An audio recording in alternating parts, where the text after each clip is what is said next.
Alors, dans cette vidéo, on va travailler un petit exercice type bac pour le niveau STI 2D, qui va parler donc des nombres complexes avec des quotients et des formes exponentielles. Alors, des questions assez classiques pour le bac qu'il faut maîtriser. Donc, dans la description de la vidéo, vous pouvez retrouver l'énoncé, vous répondez aux questions et ensuite vous venez voir la vidéo pour vérifier vos réponses ou corriger et vous mettre au point sur les notions, sur les nombres complexes. Alors c'est parti, première question. On a donc ici trois complexes, Z1, Z2, Z3.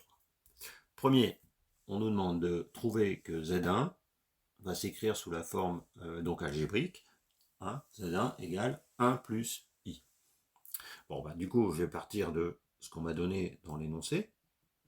Dans l'énoncé, on m'a donné cette forme-là, et je vais la transformer pour l'avoir en forme algébrique. Alors dans ces cas-là, ben, on va multiplier par conjugué, donc du dénominateur, donc c'est 2 plus i, et on va multiplier par 2 moins i au numérateur et au dénominateur. Ensuite, au numérateur, on va faire des distributivités, donc 1 fois 2, 2, 1 fois moins i, 3 fois 2, 3i fois 2, 6i, et 3i fois moins 3i au carré. Et au dénominateur, donc on fait le complexe 2 plus i fois son conjugué, c'est-à-dire qu'on fait son module au carré, c'est-à-dire qu'on fait 2 au carré plus 1 au carré. On pourrait développer, mais au final, on va retrouver le module. C'est-à-dire que si on fait z fois z bar, on trouve a carré plus b carré. Si le complexe est a plus ib, c'est-à-dire, voilà. Je notais z égale a plus ib. Et on a ça.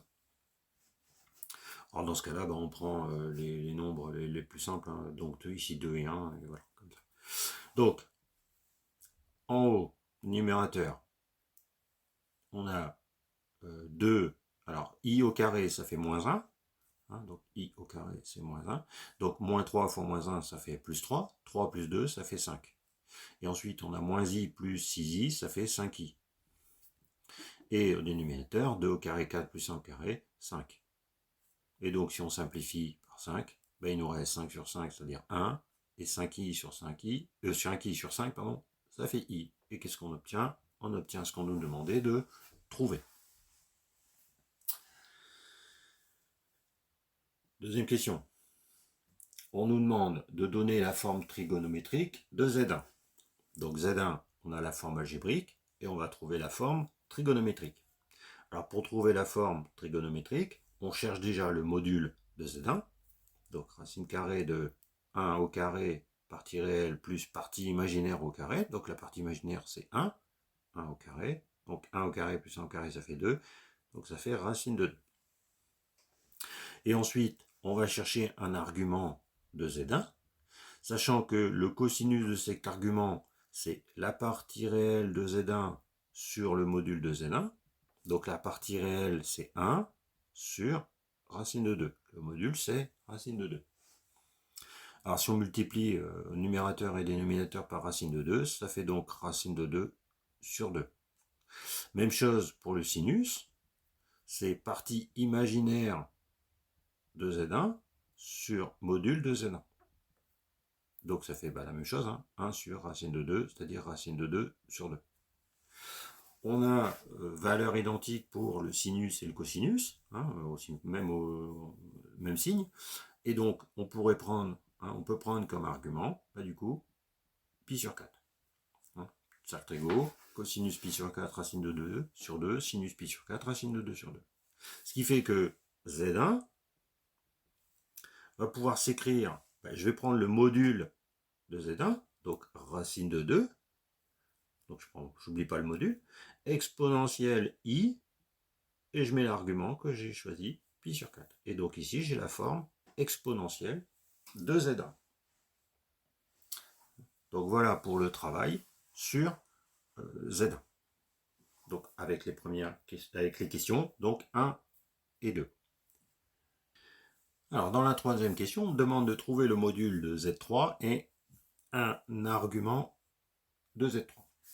Alors, donc Z3, ben, je reprends ce qu'on m'a donné dans l'énoncé, c'est Z1 au carré fois Z2.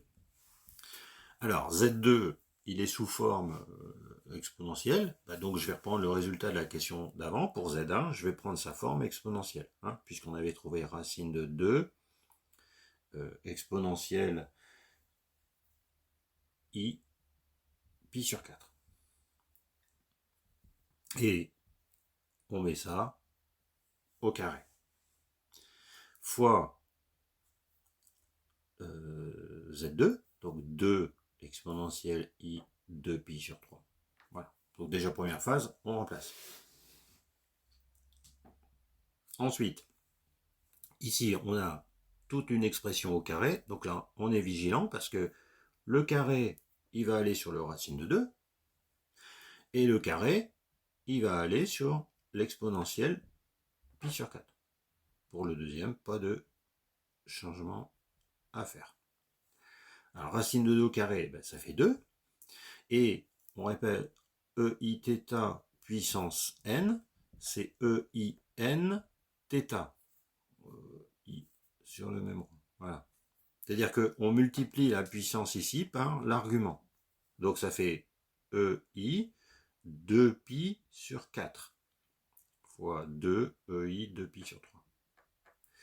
Donc, on va regrouper 2 fois 2, 4. Ici, on va avoir pi sur 2. Et maintenant, on va utiliser la formule EIθ fois EIθ' est égal à EIθ plus θ'. C'est-à-dire qu'on va additionner les arguments. Donc, EI, alors donc ici, on a dit pi sur 2 plus 2pi sur 3.